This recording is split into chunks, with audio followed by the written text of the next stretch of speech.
The red light began flashing at exactly 2:27 in the afternoon. Cutting through the quiet hum of the Luna Communications Center like a knife, Park Ji-won had been monitoring routine cargo transmissions when the emergency beacon suddenly appeared. On her screen, its desperate pulse pattern making her heart skip a beat. "This can't be right," she whispered, her fingers dancing across the holographic controls as she tried to isolate the signal. The beacon was weak, fragmented, coming from somewhere deep in space, far beyond the normal range of human settlements. Director Kim Min-ho was reviewing daily reports when he heard Guan's sharp intake of breath from across the sterile white command center. He looked up to see her face pale as moonlight, her hands trembling as she stared at her displays. "Sir, you need to see this right now," she called out, her voice barely steady. Kim abandoned his desk and hurried to her station, his shoes clicking against the polished floor. As he approached, he could see the chaotic streams of data flowing. Across her screen's encryption patterns, frequency signatures, and something that made his blood run cold. A human emergency beacon. "Where is this coming from?" he asked, leaning over her shoulder. "Kepler 442 system, sir. It's the New Dawn." The name hit Kim like a physical blow. The New Dawn was one of Earth's first major colony ships, carrying 50,000 hopeful settlers to establish humanity's newest home among the stars. They had departed 3 years ago with great fanfare, their journey representing humanity's bold step into the galaxy. "Are you certain?" Kim asked, though he already knew the answer from the look in Gi-won's eyes. "The beacon's signature matches." "Perfectly, sir, but the signal is badly damaged." "I'm trying to reconstruct the message now." Gi-won's fingers flew across her controls, running the fragmentary transmission through every decryption algorithm available. Slowly, painfully, words began to emerge from the static. Kim watched in growing horror as the message took shape on the secondary display. "Emergency. Under attack. ... Shields failing. Requesting immediate assistance." "Keep going," Kim urged, his voice tight with tension. More fragments appeared. Orbital bombardment. Hull breaches on decks 7 through 12. Casualties mounting. Then came a word that made both of them freeze. Hegemony. Kim had heard whispers of the hegemony during diplomatic meetings with other species. They were described as a brutal empire that expanded through conquest and enslavement, treating entire civilizations as disposable resources. But they operated far from human space, or so everyone had believed. "There's more, sir," Guan said quietly, her voice barely above a whisper. The final transmission. She isolated the last coherent fragment, and suddenly the command center filled with the sound of a human voice, broken, desperate, but unmistakably real. Through bursts of static and interference they heard, "Earth, ... please. They're taking the children to the surface. They're going to process them for labor camps. Ah! Our weapons are gone, our shields are down. If anyone receives this message, tell our families we tried to." The transmission cut to dead silence. Kim stared at the blank screen, his mind racing. 50,000 people, families who had left Earth seeking a better life, children who had never known any world but the colony ship. All of them now trapped in a nightmare beyond imagination. "How long ago was this sent?" he asked. G1 checked her readings, given the distance and signal degradation, approximately 8 hours ago. "Sir, 8 hours. The attack might still be ongoing. Those people might still be alive, still fighting, still hoping for rescue from a home that didn't even know they were in danger." Kim reached for the red communication device mounted on the wall. A direct line to Earth's emergency council that had never been used in the 15 years since Luna Base's establishment. His hand hesitated for just a moment as he realized that activating it would change everything. Once he made this call, there would be no going back. Sir Jawan prompted gently. Kim grasped the device and pressed the activation button. Immediately, alarms began sounding throughout the base as the priority alert system engaged. Within seconds, he was connected to the emergency council chambers beneath Geneva. "This is Director Kim Min-ho at Luna Communications. Authorization code Alpha 77 Beta. I need to speak with the President immediately." "Director Kim, This is President Lee Sora. What's the nature of your emergency? Kim took a deep breath. Madam President, we've received a distress signal from the colony ship New Dawn. They're under attack by something called the hegemony. The ship is badly damaged, and they're requesting immediate assistance. There was a long pause before the President responded. Director, are you absolutely certain of this information? Yes, ma'am. We have voice confirmation and beacon verification. 50,000 civilians are in immediate danger. Another pause then. Director Kim, maintain radio silence about this transmission. I'm convening the Emergency Council immediately. We'll have orders for you within the hour. The connection ended, leaving Kim and Jiwon alone in the suddenly quiet command center. Around them, the normal activities of the base continued, but both knew that everything had just changed. Somewhere in the depths of space, their people were fighting for their lives against an enemy that had made one critical mistake. They had attacked human children. The emergency meeting room beneath Geneva buzzed with tension as world leaders gathered around the massive circular table. President Lee Sora stood at the center, her face grim as she looked at the assembled representatives of Earth's unified government. The holographic display showed the fragmented message from the New Dawn, its desperate words hanging in the air like a death sentence. Ladies and gentlemen, President Lee began, her voice cutting through the murmur of worried conversations. We face a crisis that will define humanity's future in the galaxy.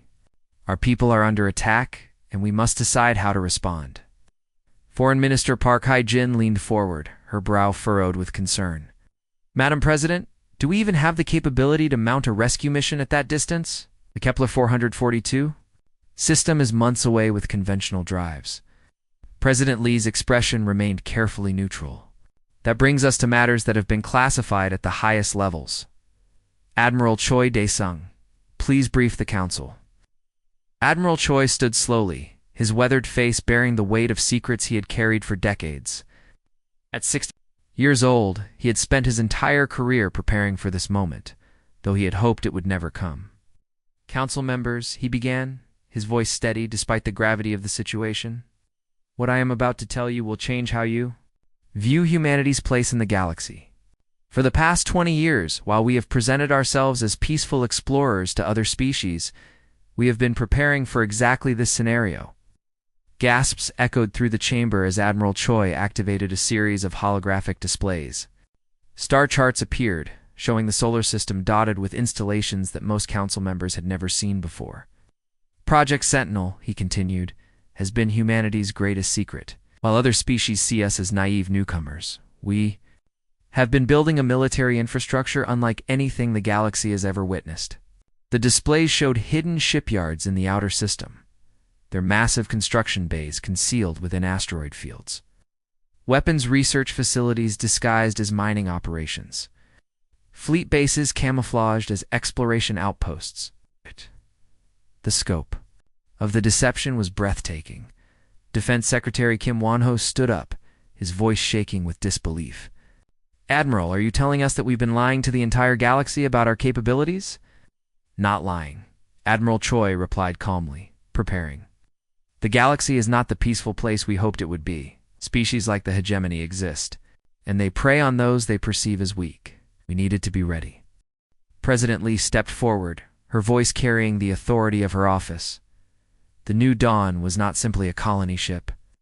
It was a test. We needed to see how the galaxy would react to human expansion. Now we have our answer. The room fell silent as the implications sank in.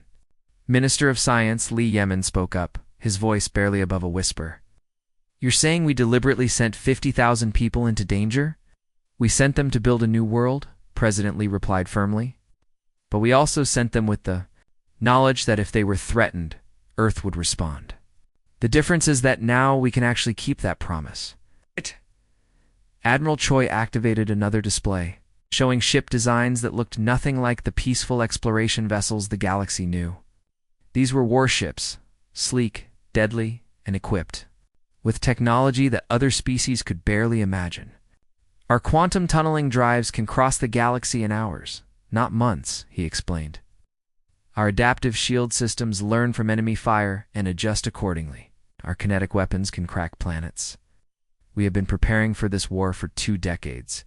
Councilmember Osuji raised her hand, her voice trembling with emotion.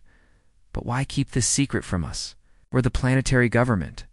Because, President Lee said quietly, we needed the galaxy to believe we were harmless. Every species we've encountered has told us the same thing. The strong survive, the weak are consumed. We chose to appear weak while becoming strong. The Admiral pulled up fleet deployment charts, showing the true scope of humanity's military might. We have 200 ships ready for immediate deployment. Each one is more advanced than anything the hegemony has ever faced. But more importantly, we have something they don't understand. What's that? Asked Foreign Minister Park. We fight for our families, Admiral Choi replied. The hegemony conquers for resources and slaves. We fight because they threatened our children. That difference will destroy them. President Lee looked around the room at the stunned faces of her council members. The vote is simple. Do we reveal ourselves and go to war, or do we abandon 50,000 of our people to slavery and death? The vote was unanimous. Within minutes, coded transmissions raced across the solar system. On Europa, weapons facilities that had been disguised as ice mining operations hummed to life. In the asteroid belt, shipyards revealed their true purpose as massive warships emerged from concealment. And on Earth itself, 200 million people watched as their leaders announced that humanity was going to war. Admiral Choi stood at the window of the command center, watching as the first ships began moving toward the assembly point. Wanted to see what humans are capable of? He said quietly. They're about to find out. The galaxy was about to learn that humanity's greatest strength was not their technology or their weapons. It was their absolute refusal to abandon their own. The assembly point lay in the shadow of Jupiter, where the largest military fleet in human history gathered like a swarm of deadly predators. Admiral Han Yuki stood on the bridge of the dreadnought Retribution, watching through the massive viewports as ship after ship took their positions in the formation. Each vessel that arrived made her heart swell with pride and determination. 200 ships strong, the fleet represented the culmination of decades of secret military development. Sleek destroyers hung alongside massive battleships, their hulls gleaming with the strange metal that made human ships nearly invisible to most alien sensors. Support vessels loaded with supplies and medical equipment positioned themselves between the warships, ready to sustain a campaign far from home. Admiral Communications Officer Bae Soo-min reported from her station. The last squadron from the Mars shipyards has just arrived. All ships are now in position and reporting ready status. Yuki nodded, her eyes fixed on the tactical display that showed the path to Kepler 442. The quantum tunneling drives would allow them to cross the vast distance in mere hours. But once they emerged, there would be no turning back. This would be humanity's first major battle with an alien empire, and the outcome would determine their species' future among the stars. Admiral called out navigator Kim Ji-hoon were receiving final sensor data from the long-range probes. The hegemony has positioned approximately 400 ships around the new dawn. They're using standard blockade formation. 400 ships. The odds were 2-1 against them, but Yuki had studied the hegemony's tactics for years. Relied on overwhelming numbers and brute force, never expecting their enemies to possess superior technology or innovative strategies. They were about to learn a painful lesson about underestimating humanity. Tactical Officer Oh Mingyu, she called out. Are our weapon systems fully operational? Yes, Admiral. All ships report green across the board. Quantum missiles are loaded and ready. Energy weapons are charged. Boarding pods are armed and prepared for deployment. Yuki walked to the center of the bridge, where the main communication array would allow her to address the entire fleet. She had rehearsed this moment in her mind countless times, but now that it was here, she felt the weight of 50,000 lives hanging in the balance. Open a channel to all ships, she commanded. The main screen flickered to life, showing a grid of faces from across the fleet. Thousands of human men and women representing every nation and culture on Earth, all united by a single purpose. These were not professional soldiers seeking glory. They were ordinary people who had volunteered to risk everything for their fellow humans. Crew of the Liberation Fleet, Yuki began, her voice carrying clearly to every corner of every ship. 3 years ago, 50,000 of our people left Earth to build a new home among the stars. They carried with them our hopes, our dreams, and our children. Today we learned that someone believes they can prey upon our families and destroy our future. She paused, letting her words sink in. On the screens, she could see the faces of her people, some young, some old, all determined. The galaxy has watched us for years, she continued, and they have made a critical error. They saw our peaceful nature and mistook it for weakness. They observed our diplomatic efforts and assumed we were helpless. They are about to learn the difference between choosing peace and being incapable of war. Chief Engineer Park Dongwoo spoke from the engineering section of the Retribution. Admiral, all ships report their quantum drives are online and ready for jump. The hegemony has terrorized countless worlds, Yuki continued, her voice growing stronger. They have enslaved entire species and destroyed civilizations that could not defend themselves. But they have made one mistake. They will not survive. They have threatened human children. The crew members on the screens nodded grimly. Many of them had families back on Earth, and they understood exactly what was at stake. This was not about conquest or resources. This was about protecting their own. In a few minutes, we will emerge in the Kepler 442 system, Yuki announced. We will face an enemy that believes numbers alone can defeat us. They will discover that. Human ingenuity, human determination, and human fury are forces they cannot comprehend. Today we show them what happens when you threaten our people. She moved to the tactical display, where the jump coordinates glowed softly. Every ship in this fleet carries the most advanced weapons humanity has ever built. Every crew member has trained for this moment. Every system has been tested and proven. But our greatest weapon is not our technology. It is our commitment to each other. Admiral, reported the navigation officer. All ships are ready for quantum jump. Yuki took one last look at the assembled fleet, then turned back to the communication array. To the families of the New Dawn, if you can hear this transmission, know that Earth has not forgotten you. We are coming, and we will not stop until you are safe. To the hegemony, if you are monitoring our communications, understand this. You have awakened something you cannot control. Today, you learn what it means to face humanity. She nodded to the navigation officer. All ships engage quantum drives. It's time to bring our people home. The fleet vanished into folded space, leaving behind only a message broadcast on all galactic frequencies. This is Earth. We're coming. The human fleet emerged from quantum space like an avenging storm. Materializing in perfect formation around the Kepler 442 system, Admiral Han Yuki felt her stomach lurch as the transition completed. But her eyes immediately focused on the tactical display as it populated with enemy contacts. What she saw made her blood boil with rage. The colony ship New Dawn hung in orbit. Like a wounded bird, its hull scarred with blast marks and gaping holes. Debris from destroyed sections drifted around it in a deadly cloud. But worse than the ship's condition was what surrounded it. 400 hegemony vessels arranged in a tight blockade formation. Their weapons trained on the helpless colonists. Admiral, reported Tactical Officer Oh Mengyu, his voice tight. With controlled anger, I'm reading massive hull breaches on the New Dawn. They're venting atmosphere from at least 12 sections. Life signs? Yuki asked, though she dreaded the answer. Approximately 47,000 survivors, ma'am. They're crowded into the ship's central core sections. 3,000 people dead. 3,000 families destroyed by an enemy that saw human life as worthless. Yuki's hands clenched into fists as she stared at the display showing the hegemony formation. Admiral Communications Officer Bei Sumin called out, "The hegemony commander is hailing us. Put him on screen." The main display flickered to life, showing a reptilian face with cold yellow eyes and scales that gleamed like metal. The creature's mouth twisted into what might have been a smile, revealing rows of sharp teeth.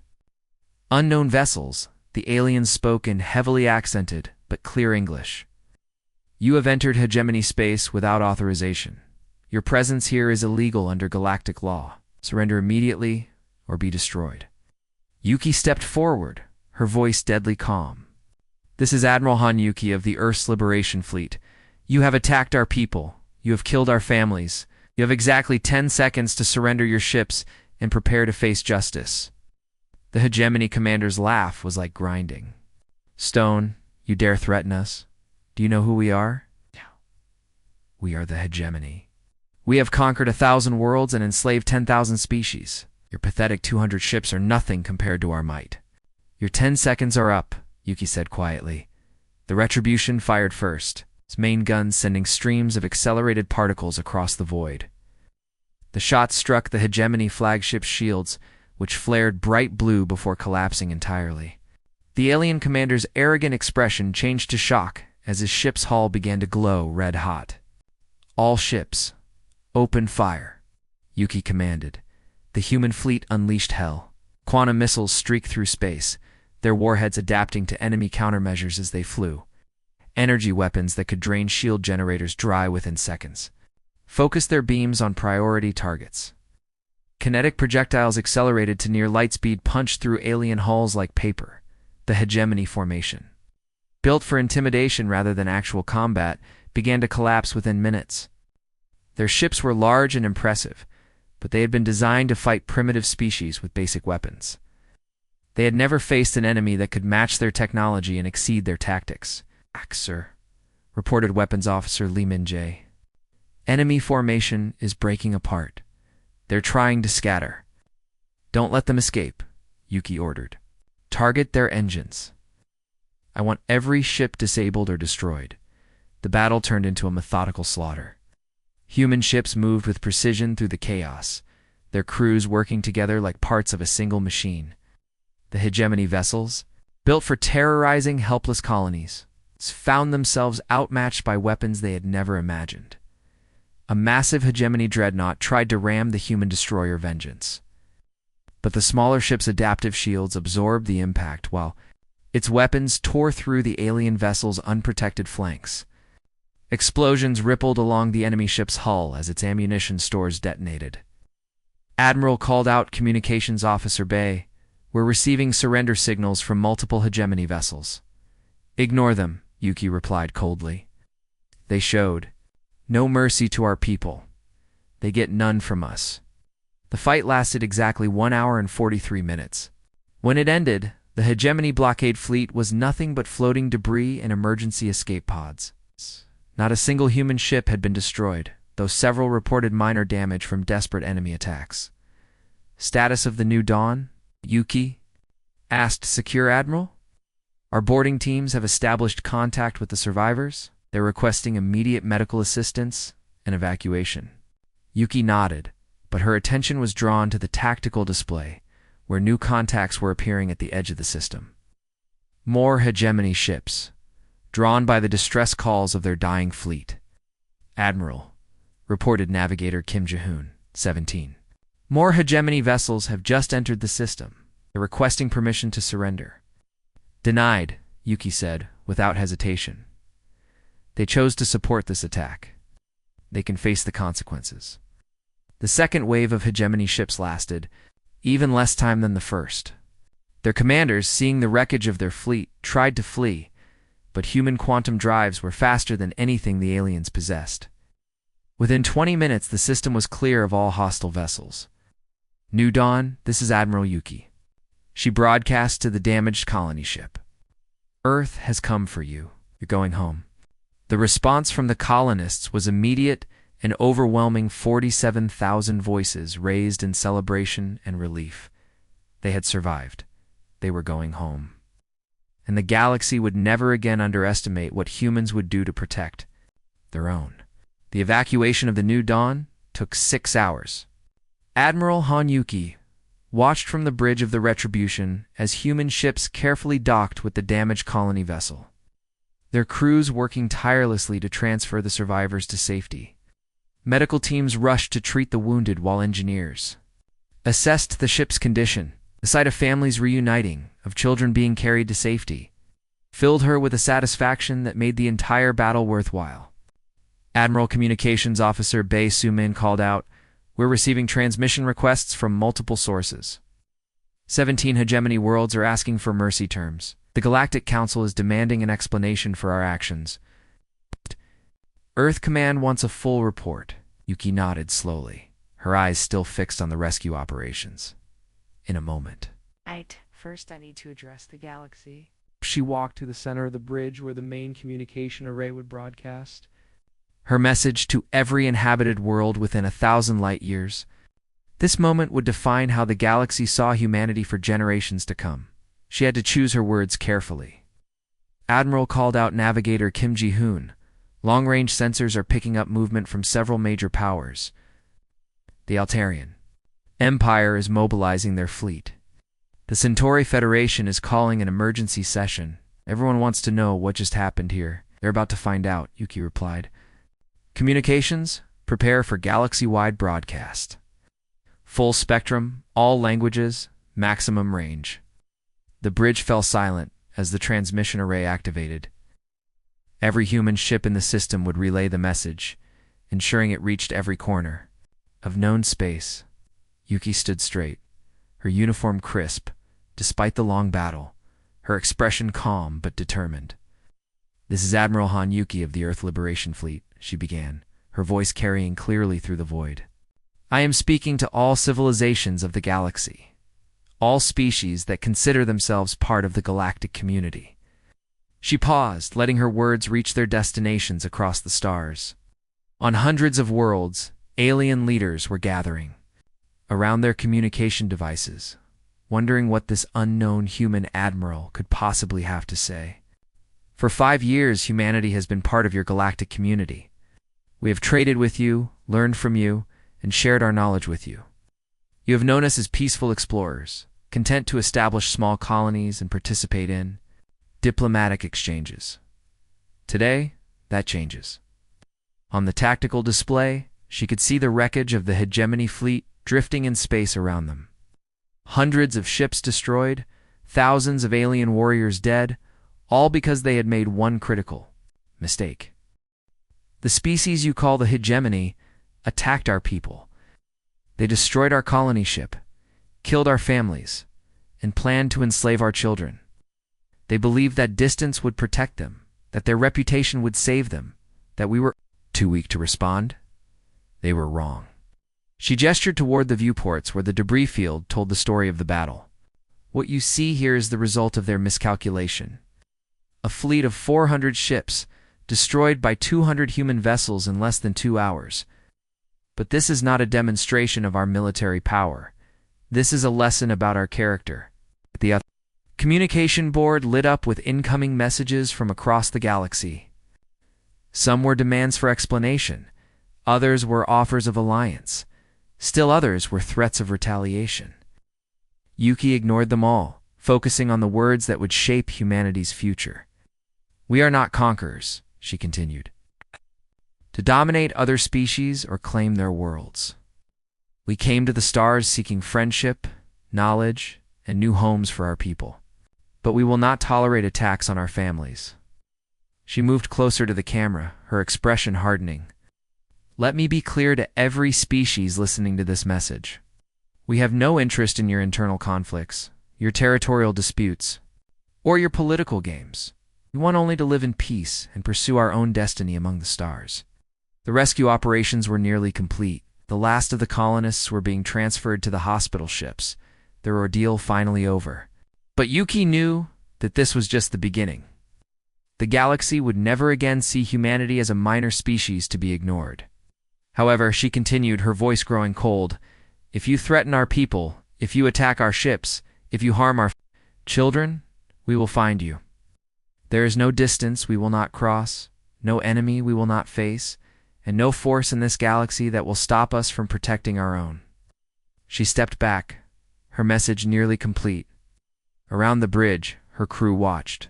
With pride as their admiral delivered humanity's declaration to the stars, the hegemony learned this lesson today. They discovered that human compassion is not weakness. It is the source of our greatest strength. When our people are threatened, we become something that no alien species has ever faced. We become humanity. Unleashed. The transmission ended, but the effects would be felt for decades. Across the galaxy, alien leaders sat in stunned silence, as they realized that the peaceful humans they had dismissed were actually the most dangerous species they had ever encountered. Within hours, 17 hegemony worlds had surrendered unconditionally. The Galactic Council had unanimously passed a resolution recognizing Earth's right to defend its citizens. And every major power in the galaxy had quietly begun revising their policies toward humanity. The message was clear. Humanity had joined the galaxy as an equal, and they would be treated as such.